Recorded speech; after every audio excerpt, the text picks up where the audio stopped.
ಬಹುಶಃ ಎಸ್ಪೆಷಲಿ ಇಂಡಿಯಾಕ್ಕೆ ಭಾರತಕ್ಕೆ ಅದೇನಾಗಿದೆ ಗೊತ್ತಿಲ್ಲ.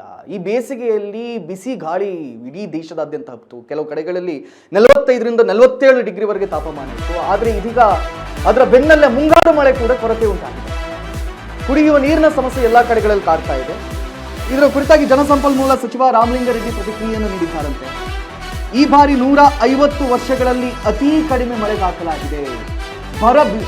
ಬಿಸಿಲಿನ ಬೆನ್ನಲ್ಲೇ ಇದೀಗ ಬರ ಕೂಡ ಬಂದು ಬಡಿದಿರುವಂಥದ್ದು. ತಮಿಳುನಾಡಿಗೆ ನೀರು ಬಿಟ್ಟಿದ್ದೇವೆ ಅಂತ ಬಿಜೆಪಿ ಹೇಳಿಕೆಯನ್ನ ಹೇಳಿದೆ. ವಿಪಕ್ಷ ನಾಯಕರಿಗೆ ಮಾಹಿತಿ ಕೊರತೆ ಇದೆ ಅಂತ ಸಚಿವ ರಾಮಲಿಂಗಾರೆಡ್ಡಿ ಹೇಳಿದ್ದಾರೆ. ಮೇಕೆದಾಟು ಡ್ಯಾಮ್ ಇಲ್ಲದ ಕಾರಣ ನೀರಿನ ಸಮಸ್ಯೆ ಉಂಟಾಗಿದೆ ಅಂತ ಬೆಂಗಳೂರಿನಲ್ಲಿ ಸಚಿವ ರಾಮಲಿಂಗಾರೆಡ್ಡಿ ಹೇಳಿಕೆಯನ್ನು ಕೊಟ್ಟಿದ್ದಾರೆ. ಬಹುಶಃ ಅದು ಯಾವತ್ತೂ ಆ ಮೇಕೆದಾಟು ಡ್ಯಾಮ್ ನಿರ್ಮಾಣ ಆಗುತ್ತೋ ಆ ದೇವರಿಗೆ ಗೊತ್ತು. ಬಟ್ ವಾಟ್ಸೋ ಎವರ್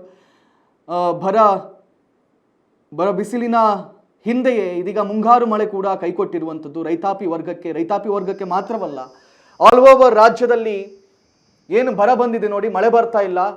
ಕುಡಿಯುವ ನೀರಿನ ಸಮಸ್ಯೆ ಕೂಡ ಈಗ ಎದುರಾಗ್ತಾ ಇದೆ. ತಾಪಮಾನ ದಿನದಿಂದ ದಿನಕ್ಕೆ ಹೆಚ್ಚಾಗ್ತಾ ಇದೆ. ಎಸ್ಪೆಷಲಿ ಇದು ಗ್ಲೋಬಲ್ ವಾರ್ಮಿಂಗ್ ಇರಬಹುದು, ಆದರೆ ಎಸ್ಪೆಷಲಿ ಇವತ್ತು ರಾಜ್ಯಕ್ಕೆ ಇದು ದೊಡ್ಡ ಮಟ್ಟದಲ್ಲಿ ಪರಿಣಾಮವನ್ನು ಬೀರ್ತಾ ಇರುವಂಥದ್ದು. ಇದಕ್ಕೆ ಯಾವ ರೀತಿ ಪರಿಹಾರವನ್ನು ಕಂಡುಕೊಳ್ತಾರೆ ಅದನ್ನು ಇನ್ನಷ್ಟೇ ಕಾದು ನೋಡಬೇಕಾಗಿದೆ. ಈ ಕುರಿತಾಗಿ ರಾಮಲಿಂಗಾರೆಡ್ಡಿ ಪ್ರತಿಕ್ರಿಯೆಯನ್ನು ನೀಡಿದ್ದಾರಂತೆ. ಈ ಬಾರಿ 150 ವರ್ಷಗಳಲ್ಲಿ ಬರೋಬ್ಬರಿ 150 ವರ್ಷಗಳಲ್ಲಿ ಅತ್ಯಂತ ಕಡಿಮೆ ಮಳೆ ಆಗಿದೆ ಅಂತ ಹೇಳಿದ್ದಾರೆ. ಕೇಳ್ಕೊಂಡು ಬನ್ನಿ. ಈ ವರ್ಷನೇ ಡ್ಯಾಮ್ಗಳು ಕೂಡ ತುಂಬಿಲ್ಲ, ನೀರು ಕೂಡ ಬರ್ತಿಲ್ಲ, ಒಳಹರಿವೇ ಇಲ್ಲ.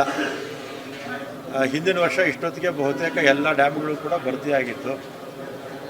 ಆಮೇಲೆ ನಾನು ಕೂಡ BJPಯವರು ಮಾಡಿರ್ತಕ್ಕಂಥ ಟ್ವೀಟು ನೋಡಿದೆ.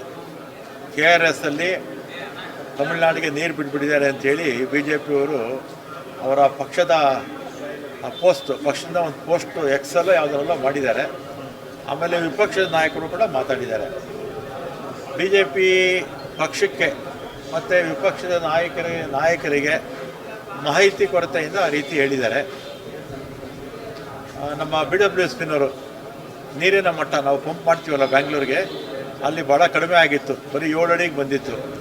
ಆದ್ದರಿಂದ ನೀರು ಹೆಚ್ಚು ಮಾಡಬೇಕು, ಇಲ್ಲಾಂದರೆ ಬ್ಯಾಂಗ್ಳೂರಿಗೆ ಪಂಪ್ ಮಾಡೋಕ್ಕಾಗಲ್ಲ ಅಂತೇಳಿದ್ದು ಅವರು ಪತ್ರ ಬರೆದಿದ್ರು ನಮ್ಮ ಸೆಕ್ರೆಟ್ರಿ ಅವರಿಗೆ, ನಮ್ಮ ಇಲಾಖೆ ಸೆಕ್ರೆಟ್ರಿ ಅವರಿಗೆ.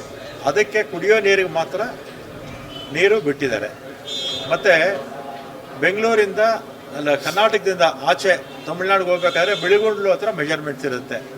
ಅಲ್ಲಿ ವಿಪಕ್ಷದ ನಾಯಕರು BJPಯವರು ಅಲ್ಲಿ ಎಷ್ಟು ನೀರು ಬಿಳಿಗುಂಡ್ಲು ಹತ್ರ ಆಚೆ ಹೋಗಿದೆ ಅಂತ ಮಾಹಿತಿ ತೊಗೊಂಡ್ಬಿಟ್ರೆ ಅವರು ಟ್ವೀಟ್ ಮಾಡೋ ಪ್ರಶ್ನೆನೇ ಬರೋಲ್ಲ, ಮತ್ತು ಈ ರೀತಿ ಕಾಮೆಂಟ್ ಮಾಡೋ ಪ್ರಶ್ನೆನೂ ಬರೋಲ್ಲ.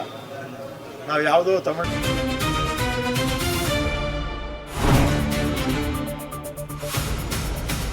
ಸಂಪೂರ್ಣ ನ್ಯೂಸ್ 24x7 ಇದು ನೊಂದವರ ಧ್ವನಿ.